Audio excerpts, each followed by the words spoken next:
J'ai enfin lu le livre Atomic Habits de James Clear dont tout le monde parle. Depuis que j'ai lu ce livre, j'ai réussi à me remettre au sport alors que cela faisait des mois que je ne faisais plus de sport. En préparant mon cours Master French Comprehension, j'ai échangé avec beaucoup d'entre vous et j'ai remarqué que vous aviez un défi en commun. Trouver le temps d'intégrer le français dans votre quotidien déjà bien chargé. Il faut le dire, nos vies sont très remplies et vous n'avez pas forcément 2 heures par jour à consacrer à l'apprentissage du français. Mais la bonne nouvelle, c'est que tu n'as pas besoin de 2 heures par jour pour progresser en français. Aujourd'hui, je vais te partager des conseils pratiques pour faire de l'apprentissage du français une habitude quotidienne, une habitude que tu fais tous les jours en m'inspirant des principes clés du livre Atomic Habits. Dans la vidéo d'aujourd'hui, je ne vais pas te résumer tout le livre. Si tu ne l'as pas lu, je te conseille de le lire et je te laisserai un lien en barre d'infos vers le livre. Aujourd'hui, je vais partager avec toi des idées qui m'ont aidé et qui continuent de m'aider au quotidien, notamment pour reprendre le sport et qui peut-être pourront t'aider toi aussi à faire du français une habitude quotidienne, à intégrer le français dans ta routine quotidienne. En français, le livre s'appelle « Un rien peut tout changer ». Micro-action, méga impact. De minuscules changements vont transformer votre vie. Le cœur du livre Atomic Habits repose sur cette idée simple mais puissante que les petites actions répétées quotidiennement créent de grands changements sur le long terme. Il s'agit de s'améliorer 1% chaque jour pour voir des progrès significatifs au fil du temps. Par exemple, imaginons que tu souhaites gagner en flexibilité et que ton rêve c'est de réussir à faire le grand écart. Si tu fais des étirements pendant 10 minutes chaque jour, au début, tu auras l'impression que rien ne change, que tu ne progresses pas. Mais en fait, tu t'améliores de 1% chaque jour et à la fin, au bout d'un certain temps, grâce à tous tes efforts répétés quotidiennement, tu arriveras à faire le grand écart. Et pour l'apprentissage du français, c'est pareil. Pratiquer chaque jour en lisant un article, en écoutant un podcast, en regardant une vidéo, te permettra de progresser de façon durable, même si au début, tu ne t'en rends pas compte, même si tu ne vois pas tout de suite les résultats. Tu progresses chaque jour un petit peu de 1%. Et ce sont ces habitudes quotidiennes qui feront la différence sur le long terme. Maintenant que tu comprends l'importance de ces petites actions quotidiennes, de ces petites habitudes, voyons comment tu peux les intégrer dans ton quotidien. Un des concepts clés du livre qui m'a vraiment aidé à mettre en place de nouvelles habitudes et particulièrement à me remettre au sport est de faire ce que James Clear appelle une intention d'implémentation. Formuler une intention d'implémentation signifie planifier à l'avance où et quand tu vas faire cette nouvelle habitude. Cela peut paraître tout bête, mais ça fait une différence énorme. Souvent, quand on commence une nouvelle habitude, on a tendance à formuler des intentions assez vagues, comme « je veux me mettre au sport » ou « je veux manger plus sainement » ou « je veux progresser en français ». Mais les recherches montrent que les personnes qui définissent un plan précis pour leur nouvelle habitude ont beaucoup plus de chances de s'y tenir. Tu peux formuler ton intention d'implémentation comme ceci. Je vais à heure dans endroit. Par exemple, je vais méditer à 7h30 dans ma chambre. Et je te conseille également de définir à l'avance la durée pendant laquelle tu vas faire cette nouvelle habitude. Par exemple, je vais méditer à 7h30 pendant 5 minutes dans ma chambre. Et donc, on est passé d'une intention vague, je veux méditer, je veux commencer la méditation, à un plan précis. Tu sais exactement quand et où et pendant combien de temps tu vas faire cette nouvelle habitude. Et en ayant ce plan précis, tu as beaucoup plus de chances de faire cette nouvelle habitude. Pour le sport, j'ai adopté cette méthode. Avant, c'était flou. Je me disais tout le temps, je veux faire du sport, mais je n'avais pas défini de moment précis et je me retrouvais souvent à la fin de la journée sans avoir fait de sport. Maintenant, c'est clair, je fais 15 minutes de sport tous les matins à 8 heures dans le salon et ça fait toute la différence. Et je vais encore plus loin dans la planification. Je planifie la veille, c'est-à-dire le jour d'avant, la séance de sport que je vais faire, pour ne pas avoir à prendre de décision le matin, pour ne pas avoir à me poser de questions. Est-ce que je fais une séance de yoga? Est-ce que je fais une séance de cardio, de renforcement musculaire? Non, tout est planifié. Le matin, je sais exactement ce que je dois faire. Je ne me pose pas de questions et j'y vais. Tu peux appliquer le même principe pour faire du français une habitude quotidienne. Au lieu de dire je veux faire du français tous les jours, transforme cette intention vague en un plan précis. Par exemple, je vais regarder une vidéo YouTube en français pendant 15 minutes à 18 heures dans mon salon. Et si possible, choisis à l'avance quelle vidéo est-ce que tu vas regarder. Plus c'est précis, mieux c'est. Une autre stratégie partagée par James Clear dans son livre pour intégrer une nouvelle habitude à ton quotidien est de faire ce qu'il appelle du habit stacking, c'est-à-dire d'empiler tes habitudes.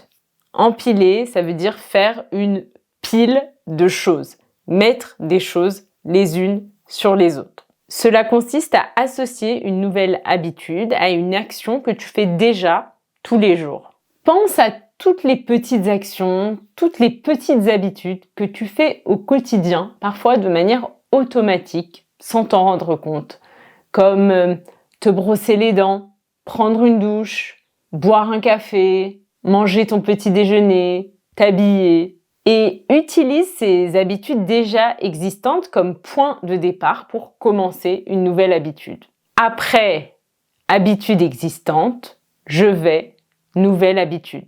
Par exemple, après m'être brossé les dents, je vais lire en français pendant 15 minutes. Cela rend l'intégration de ta nouvelle habitude plus naturelle. Tu peux également associer une nouvelle habitude à une habitude que tu fais déjà et les faire en même temps. Par exemple, pendant que je bois mon café, je vais lire en français. Je t'invite à m'écrire dans les commentaires où et quand est-ce que tu vas intégrer le français dans ta routine quotidienne en utilisant une des formules qu'on a vues. Je vais, comportement à heure, dans, endroit, ou après habitude existante, je vais, nouvelle habitude. Je te lis dans les commentaires. Ton environnement a également un impact énorme sur tes habitudes. Un petit changement dans ce que tu vois autour de toi peut provoquer un grand changement dans ce que tu fais. Par exemple, si tu veux pratiquer plus souvent la guitare, mets ta guitare bien en évidence dans ton salon ou dans ta chambre pour y penser. Parce que si ta guitare est rangée dans un coin que tu ne vois jamais ou dans un placard, il y a très peu de chances que tu joues de la guitare. Il s'agit en fait de réduire au minimum l'effort que tu dois faire pour réaliser l'habitude que tu veux adopter. Dans mon cas, je souhaite boire plus, donc j'ai une bouteille d'eau remplie bien en évidence sur mon bureau pour me rappeler de boire tout au long de la journée et pour réduire l'effort que je dois faire pour boire. Parce que si je n'ai pas d'eau, ça veut dire qu'il faut que je me lève, que j'aille chercher un verre, que je remplisse le verre. C'est un grand effort, donc je veux réduire l'effort nécessaire au minimum. J'ai ma bouteille d'eau remplie sur mon bureau et j'ai juste besoin de prendre ma bouteille et de boire. Et je fais ça tout au long de la journée.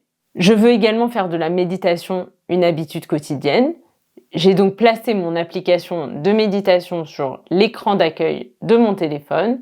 Et maintenant, à chaque fois que j'ouvre mon téléphone, je vois l'application et j'ai moins d'efforts à faire. Si tu veux pratiquer le français plus régulièrement, essaie de rendre ça visible dans ton environnement et facile d'accès. Par exemple, si tu veux lire en français, tu peux laisser sur ton oreiller un livre en français pour t'encourager à lire en français avant de dormir.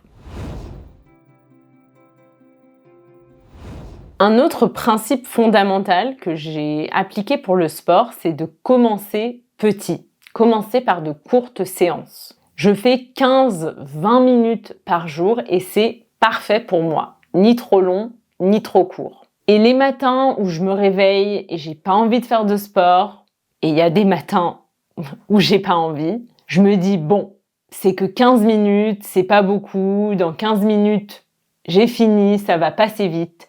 Plus vite je commence, plus vite je finis. Je pense qu'une erreur, c'est qu'au début, quand on est plein de motivation, on a tendance à vouloir faire trop d'un coup et à se fixer de grands objectifs. Par exemple, je vais courir 15 km tous les week-ends ou je vais complètement changer mon alimentation. On le fait une fois, 2 fois, mais après, on arrête parce que c'est trop dur. Il vaut mieux commencer petit, mais le faire tous les jours, comme par exemple faire 5 minutes de course à pied par jour ou, plutôt que de changer toute son alimentation d'un coup, commencer par manger plus sainement sur un repas et se dire je vais manger plus sainement au petit déjeuner. Pour le français, tu peux faire pareil. Commence par de petites actions simples que tu peux facilement intégrer dans ta journée, comme par exemple lire un article ou écouter un podcast pendant 15 minutes. Et tu verras que tu vas sûrement faire plus que 15 minutes, mais ne te fixe pas de trop gros objectifs dès le départ. Pour finir, James Clear recommande de suivre tes habitudes visuellement en utilisant ce qu'il appelle un habit tracker. Visualiser tes habitudes est une excellente méthode pour les maintenir dans le temps. C'est d'ailleurs une des raisons pour lesquelles les applications comme Duolingo fonctionnent si bien. Tu vois ces petites flammes que tu perds si tu manques un jour? C'est un excellent moyen de te motiver à rester régulier. Parce que si tu as déjà 2000 flammes, tu n'as pas envie de perdre tes 2000 flammes en ratant un jour. Tu peux appliquer ce principe dans ta vie quotidienne de manière très simple. Tu peux par exemple prendre un calendrier papier et cocher les jours où tu fais du français.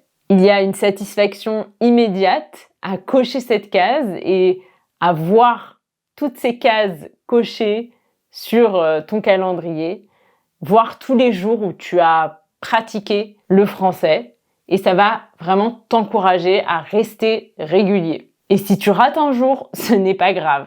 Mais essaie de ne pas rater 2 jours de suite pour ne pas perdre ton élan. C'est également un conseil du livre. Il m'arrive bien évidemment de manquer une séance de sport, de manquer un jour, mais j'essaie toujours de reprendre le lendemain. Et pour le français, c'est pareil.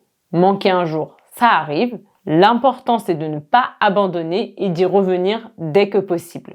C'est tout pour cette vidéo. J'espère que tu l'as trouvée utile et intéressante. Raconte-moi dans les commentaires comment est-ce que tu vas intégrer le français dans ta routine quotidienne. J'ai hâte de te lire. Et je te dis à très vite pour une nouvelle vidéo. Bye!